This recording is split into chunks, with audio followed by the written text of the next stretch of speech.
Imagine watching a horrific news clip, then realizing days later that the story you were told, even from official sources, doesn't make sense. A new theory has emerged that's not just asking questions, it's changing everything. What we've been told about how Charlie Kirk was killed might not be real. Today we're exposing it all. And when you see what's revealed, you'll understand why people are calling this one of the most explosive conspiracy theories in recent history.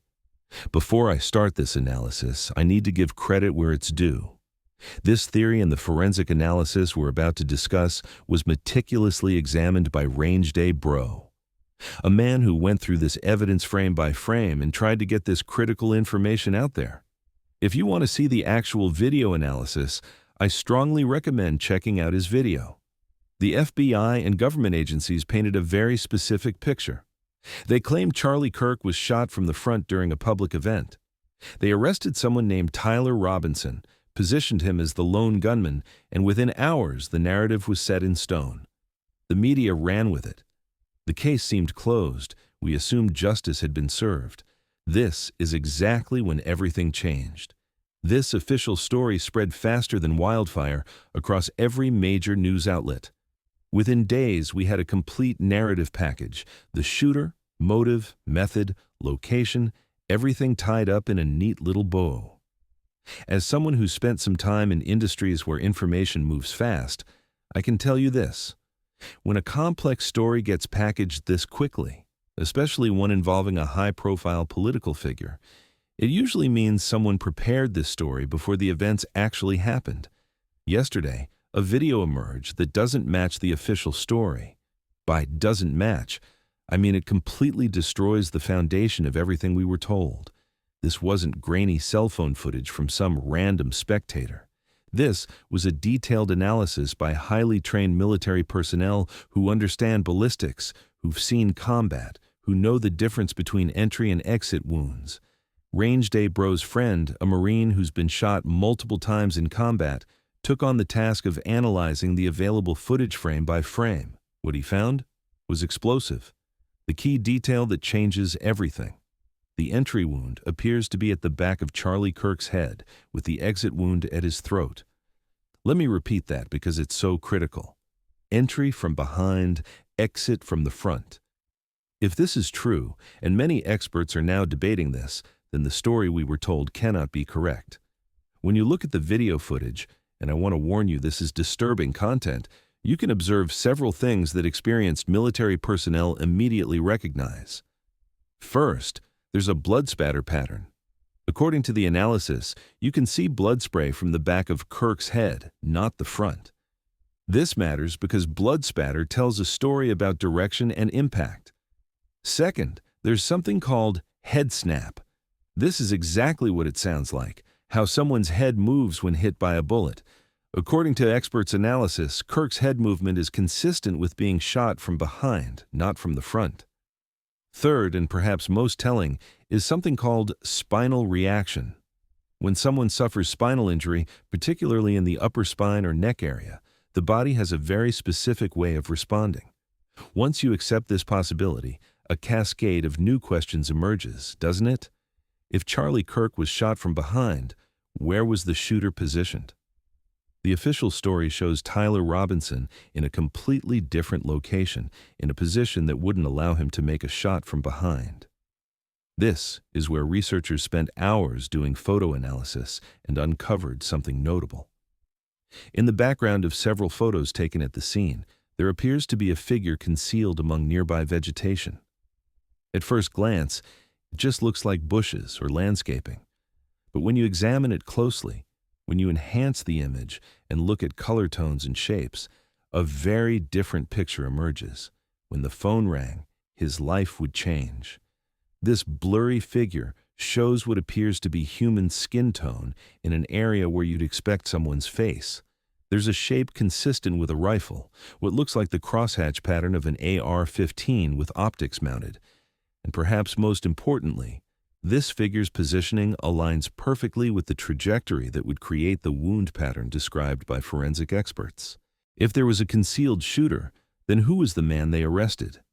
And why was his arrest and prosecution pushed through so quickly when the physical evidence doesn't support the government's version of events?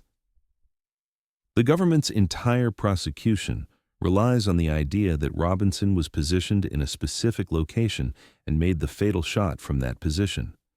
But if forensic evidence shows the shot came from a completely different angle, from behind, then Robinson couldn't have been the shooter, at least not the lone shooter. The fragility in Charlie's voice. Let's think logically. Robinson was said to be on a roof or elevated position in front of Kirk. The ballistics and wound patterns indicate a shooter positioned behind and to the side of Kirk. These are two completely different scenarios at the same time. Both cannot be true simultaneously. When Charlie answered the phone, how were the initial reports from the scene coordinated so quickly? Another disturbing detail that emerged from Rangeday Bro's analysis, how major media outlets presented the story. The incident occurred at 14:22. By 14:45, just 23 minutes later, the same narrative was being broadcast across all major news networks. Same photos, same explanations, same expert commentary. It's impossible to package such a detailed story in 23 minutes. This is further evidence that someone prepared this story before the events occurred. That powerful person was once this helpless too. Several eyewitnesses at the scene made statements that didn't align with the official story. A woman named Sarah Martinez told local news she heard a sound coming from behind. The video recording aired at 1600. At 1830, the same news channel pulled the interview due to technical difficulties. Marcus Thompson, a security officer at the scene, reported seeing movement in the bushes. The next day, he was fired. Reason: protocol violation. Is this coincidence? You won't believe this, but accounts sharing alternative theories about the incident on Facebook and Twitter were systematically suspended for spreading misinformation. But what misinformation? They were just asking questions. Rangeday Bro's Marine friend noticed another detail in the video analysis: Kirk's body position when he fell. It's completely inconsistent with how someone shot from the front would fall.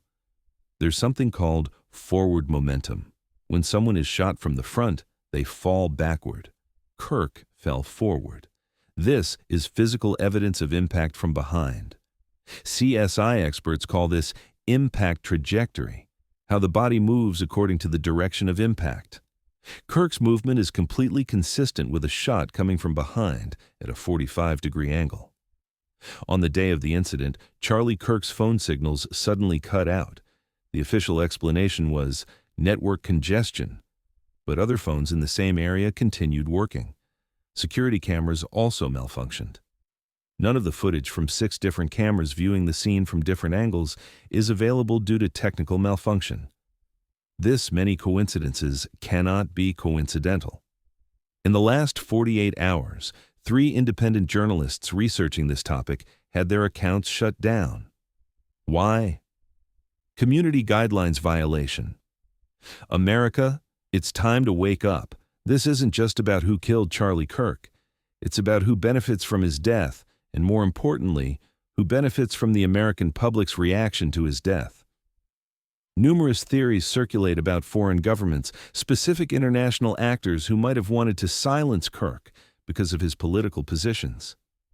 Some of these theories may be valid, but I think they're missing the bigger picture. The real question isn't which foreign power orchestrated this, it's which domestic power structures benefit from the chaos and division created by Kirk's death. And this leads us to a disturbing thought. What if this was never about Kirk at all? What if he was chosen as a symbolic target not for who he was, but for what his death would accomplish? There are people in this world who see America's traditional independence and power as an obstacle to their visions of global governance. They don't hide their goals. They openly discuss reshaping the world economy, reducing American influence, creating what they call a new world order where national sovereignty takes a back seat to global governance. For these people, someone like Charlie Kirk represented exactly the type of voice they needed to silence, not because of any specific policy position, but because he was effective at rallying Americans around traditional independence values, skepticism of authority, and resistance to global governance plans. But here's the insidious part. Kirk's death didn't just silence one voice. It divided the entire American population into warring camps. This division, this hatred, this breakdown of basic human decency, it's not an accidental byproduct of Kirk's death. This might be the entire point. If you wanted to push America toward civil conflict, toward the collapse of our democratic institutions, what could be more effective than a political assassination that splits the country right down the middle? On one side, you'd have people celebrating political violence, normalizing the idea that killing people you disagree with is acceptable. And on the other side, you'd have people so outraged by that reaction that they'd start talking about responding with equal violence. This isn't speculation, folks. We're watching this in real time. Social media platforms are full of people on the left openly celebrating Kirk's death, making jokes about him, creating memes. At the same time, people on the right are becoming increasingly radicalized, talking about taking justice into their own hands if the system won't do it. In the midst of all this anger, all this manipulation, all this orchestrated chaos, one voice emerged as a beacon of what America could be if it chose a different path. That was the voice of Charlie's widow, Erica Kirk. Imagine for a moment how it must feel to lose your husband to political violence. Imagine the bitterness, the anger, the desire for revenge that would consume most people in that situation. Now, imagine having to process those feelings while half the country celebrates your loss, makes jokes about your husband's death, and sees his killing as some kind of victory for their political side. Most of us would be consumed with hatred. Most of us would want blood. Most of us would use our platform, our moment in the spotlight, to call for retaliation against our political enemies. But Erica Kirk didn't do that. Instead, she stood before the world and said something that should shame every American who celebrated her husband's death. I forgive Charlie's killer. Think about the strength that requires. The conscious choice to rise above hatred, to refuse to let her grief be weaponized for political purposes, to show the kind of grace and dignity we once considered the essence of America. Where does this leave us? With all this information, all these unanswered questions, all this evidence that the official story doesn't hold water, what are we supposed to do? First, we need to accept that we may never know the full truth about what happened to Charlie Kirk. The people with the power to conduct real investigations either can't or won't. But that doesn't mean we should stop seeking truth. It means we need to be smarter about how we seek it and what we do with it once we find it. We need to start by protecting our own minds from manipulation. When you see a story that makes you incredibly angry, that drives you to hate your fellow Americans, ask yourself, who benefits if I react to this story the way it's designed to make me react? Democrats and Republicans, liberals and conservatives, we're all Americans. Whether we like it or not, we're all in this together. The people trying to divide us, trying to make us hate each other, trying to push us toward conflict, they're not Americans in any meaningful sense. Keeping the real America strong and united, with citizens who value independence and constitutional rights, is the biggest obstacle to their visions of global control. This video analysis debunks the FBI's official story. The shooter was likely concealed behind Kirk, not positioned where they arrested Tyler Robinson. The government's case appears to be built on shaky foundations at best, and larger forces may be using this tragedy to fracture America in ways that serve their interests, not ours. But we don't have to let them succeed. We can choose to be better than they expect us to be. We can choose truth over convenient lies, unity over manufactured division, wisdom over weaponized emotion. The choice, as always, is ours. Now, I want to hear from you. Do you still believe the official story holds up, or has this new theory changed your mind? Leave your thoughts in the comments below. And if you found this analysis eye-opening, don't forget to like this video, subscribe, and share it with someone who needs to see what's really going on.